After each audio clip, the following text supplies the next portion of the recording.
It has not been the ideal start for Jordan Romano in his time in Philadelphia after he was signed this offseason with the hopes of fixing the Phillies' bullpen problems. Following a postseason blow-up by the overall unit, Romano was looked at as a potential solution, but has not got off on the right foot. However, the former All-Star does look to be finding himself and is pitching at a much higher level of late. So is this time for the Phillies to cash their chips in and get off that contract while they still can? Or is this most recent version of Jordan Romano the guy that is here to stay? I do want to talk about those questions, bring up specifically why I think a trade could be possible and what has led me to this overall video topic here, and kind of reflect on the bullpen a little bit as a whole, which is absolutely moving in the right direction from the really poor start that we saw at the beginning of the season. Now, before I do get into all that, I do want to remind you guys, as always, to make sure you are hitting that subscribe button. That at this point in time, only 26.3% of you guys watching these videos have subscribed to us here at Phillies Digest just yet. We still got a lot of baseball to get to, still a lot of Phillies action to break down, and want as many of you as possible a part of the Phillies Digest family. So make sure you're clicking that button,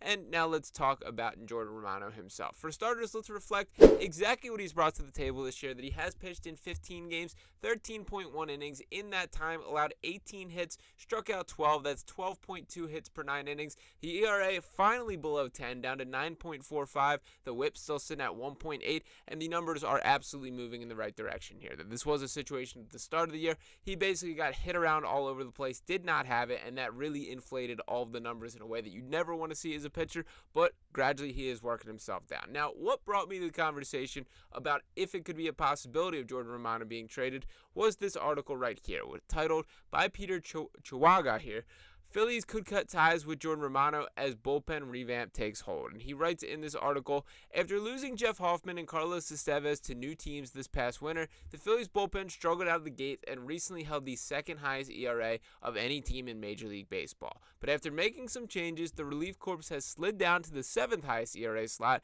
and more improvement could be on the way. Most notably, the Phillies moved veteran starter Taijuan Walker to the bullpen, and he responded by recording his first career save during the Rays series. They've also seen a marked turnaround from Jordan Romano, who got off to a rough start after signing with the team to replace Hoffman and Estevez. Since giving up 6 earned runs in less than an inning against the Miami Marlins on April 19th, Romano has given up just 1 earned run in his last 6 outings combined. And that turnaround could come just in time for the Phillies to leverage him for a trade, according to Anthony Sanfilippo of On Pattison. Quote, does another bullpen-starved team take a chance on him in a higher leverage spot? Sanfilippo asks. Before you say no, remember Baltimore took swings on both Sir Anthony Dominguez and Gregory Soto last summer when they were scuffing for the Phillies. Maybe someone takes a smaller swing, Romano is a free agent after the season, as the Phillies try to reshape their bullpen at the deadline, just as they did a season ago. Now, a couple notes on this overall breakdown here. I did drop a video the other day speaking about Taijuan Walker and kind of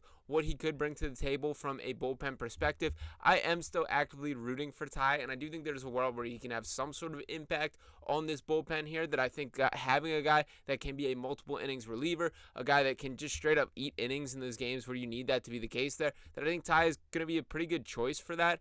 I don't look at Taijuan Walker as a difference maker from like a playoff setting, or a guy that when we're making the small selections for who are your high leverage guys or who are the players that you trust the most in those key moments, I certainly don't think he makes a push for quite that list. We still have to talk about the Matt Stroms, the Orion Kirkrings, the Jose Alvarados. There are a lot of names ahead of him on the depth chart, and frankly, Jordan Romano is one of them here. Now, I'll be the first one to say, I'm still a little skeptical of the Jordan Romano experience, and when you even look at him in his peak years, it wasn't like he had this blow-away, filthy stuff. He was a guy that, could pitch, handled his placement and pitching, his approach in a very strategic and effective way. But I kind of wonder, those shoulder injuries are sometimes a ticking time bomb. I know that he's dealt with both some shoulder and elbow issues, and that's really the reason that the Phillies had an opportunity. It is a little bit funny that there was essentially a swap in free agency between Romano and Jeff Hoffman, who obviously is up pitching for the Blue Jays now. And I will note, while Hoffman started the season excellent, has not quite been the case in recent games for him, though we are starting to see him slow down a little bit. In his past 6 starts, he's let up, I believe, 7 earned runs there, blown 3 saves in those opportunities. So hopefully Hoffman gets back on track again. That's not a guy I'm rooting against, but I do think, once again, to acknowledge there were legitimate concerns from the injury perspective with Hoffman as well. So we have to kind of keep that a part of the complete picture. Now, when talking about Romano specifically, this isn't a guy that the Phillies invested a ton ton in. The contract that he's exactly dealing with, a one-year contract, $8.5 million, and I get that's certainly not nothing, but in the grand scheme of things of high-leverage relievers, a guy who was in play to be the closer, it's not like this is this long-term commitment from the franchise.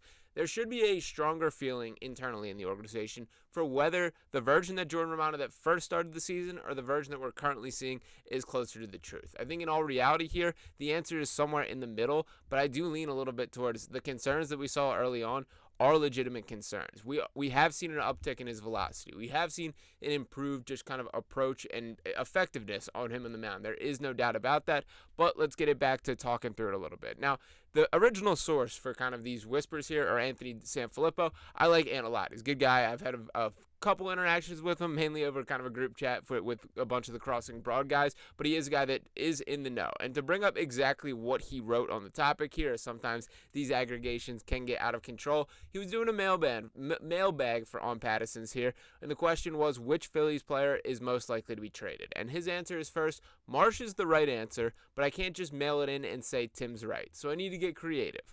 What if I say it's Jordan Romano? Hear me out. Let's say Romano starts to look better. Let's say he starts to improve enough to where he's at least a middle relief option out of the pen and not one where you close your eyes and cross your fingers. Does another bullpen-starved team take a chance on him in a higher leverage spot?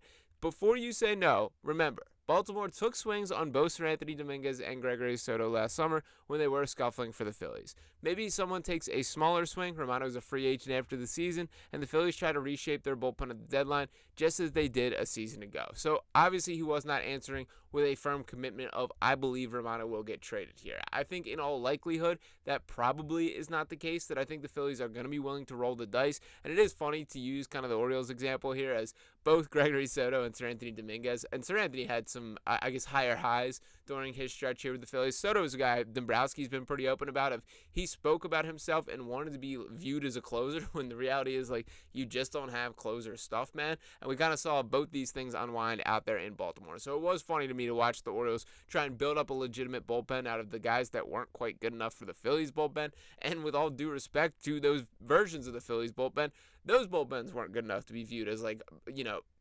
contender level bullpens that we've seen. That this has been a bit of a weakness on this Phillies team. And what's frustrating about that, and I think this is certainly the case with this current Phillies bullpen, I still have a decent amount of faith in, like, the top end high leverage guys. But the gap between the slightly low leverage guys, or the guys that you don't quite trust, and those top end guys is pretty significant here. And that's the thing that they do need to fix. I think regardless of if Jordan Romano is on this team or not at the trade deadline, you still have to go out there and get at least one additional arm, preferably a right-hander in my opinion. That we have seen some ups and downs from a guy like Orion Kirkering for really the first time in his professional career. Jose Alvarado has been excellent, but we also got to acknowledge there will be that streak where the control issues pop back up again, where he does go through his struggles. And again, that's a little bit of the Alvarado roller coaster that I am comfortable riding on at this point. The top end ability that he has, like when he is on, truly one of the best relievers in the game, and there is a pure dominance in a way that you just can't touch his pitches that I love to have on a team. So I'm not out on Jose Alvarado whatsoever, but we do just got to be prepared for that. Matt Strahm has not been the best version of himself to start this season. So there's a lot of moving parts with this bullpen. I think it's more likely than not that Dave Dombrowski kind of bites the bullet, rides things out, and sees exactly how Romano looks like in the larger season sample size, but that should not exclude going out there and being aggressive and putting together the best bullpen possible. This was a clear weakness that was put on display, and frankly, two of your top arms, as mentioned in the article, Estevez and Hoffman there, are no longer on this team. So when a better bullpen unit still wasn't good enough, you got to get aggressive here.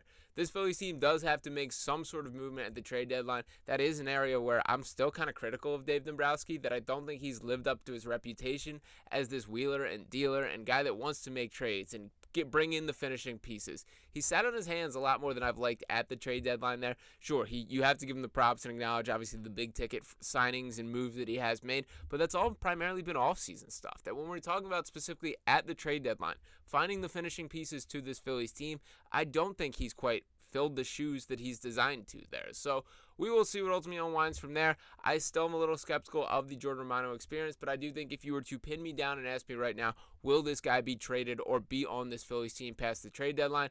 I do think the answer is likely yes to that. But ultimately, we will see. Still a lot of time until that moment there. I'm going to be breaking everything down right here on Phillies Digest. So once again, if you guys have not already, make sure you're smashing that subscribe button. 73.7% of you guys watching have not subscribed to us here on Phillies Digest just yet. We got a lot of great content still coming out, so make sure you're tapping in. Appreciate each and every one of you guys watching this video here. Make sure you're hitting that like button. Drop us any comments that you have below. I'll be back talking with you next time. Peace.